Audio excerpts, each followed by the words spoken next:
Welcome to today's Explainer. We're totally bypassing any formal agenda today and just dropping right into the thick of things. We've got a highly charged kitchen conversation between Amber and Ted.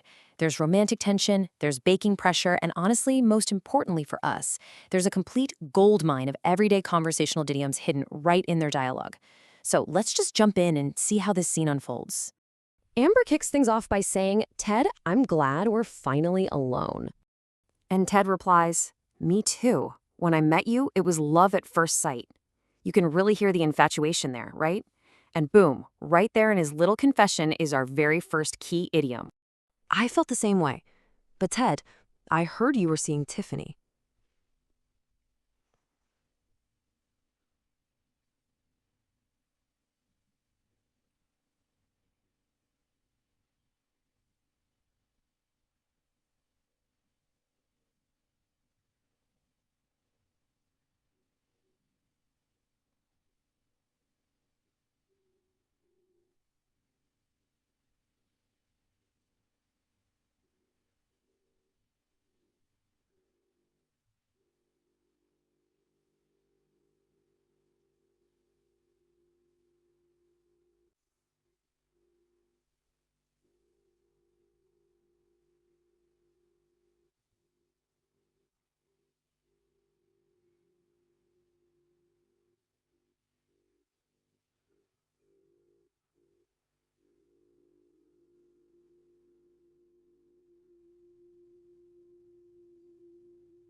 I felt the same way.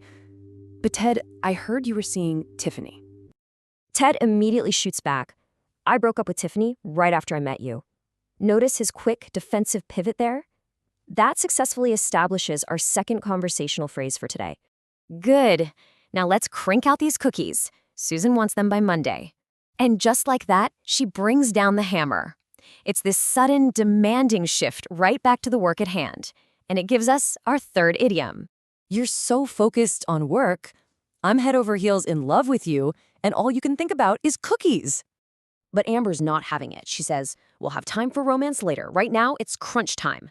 She completely prioritizes the baking deadline over the romance, hitting our final idiom really hard.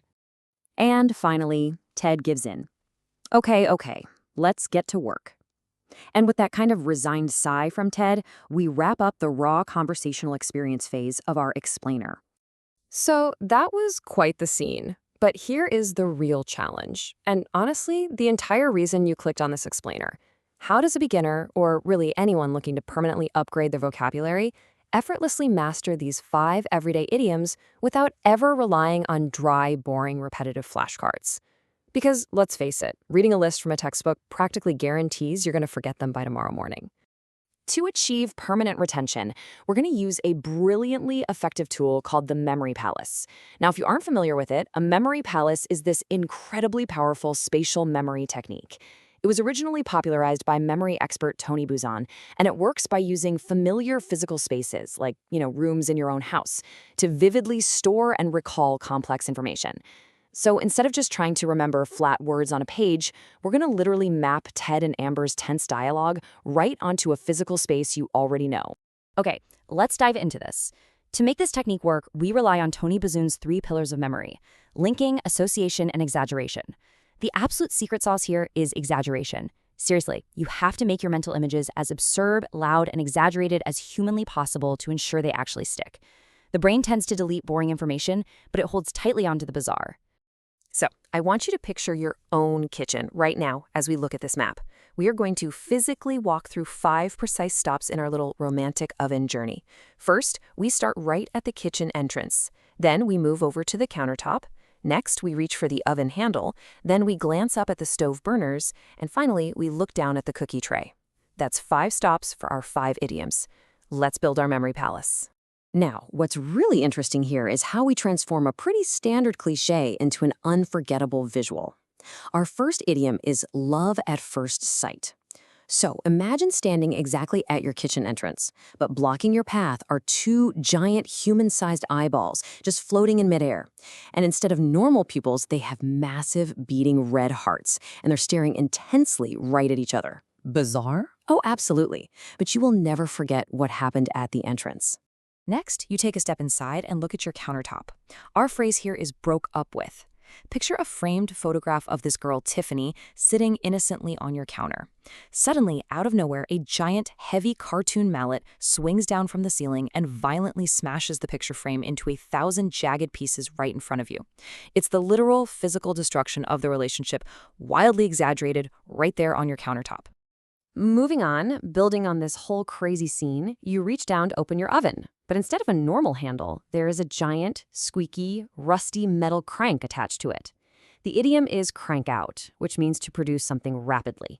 Imagine grabbing that handle and turning it with all your physical might. It's exhausting, and as you turn it, fully baked cookies start shooting out of the oven like bullets from a machine gun, flying right past your head.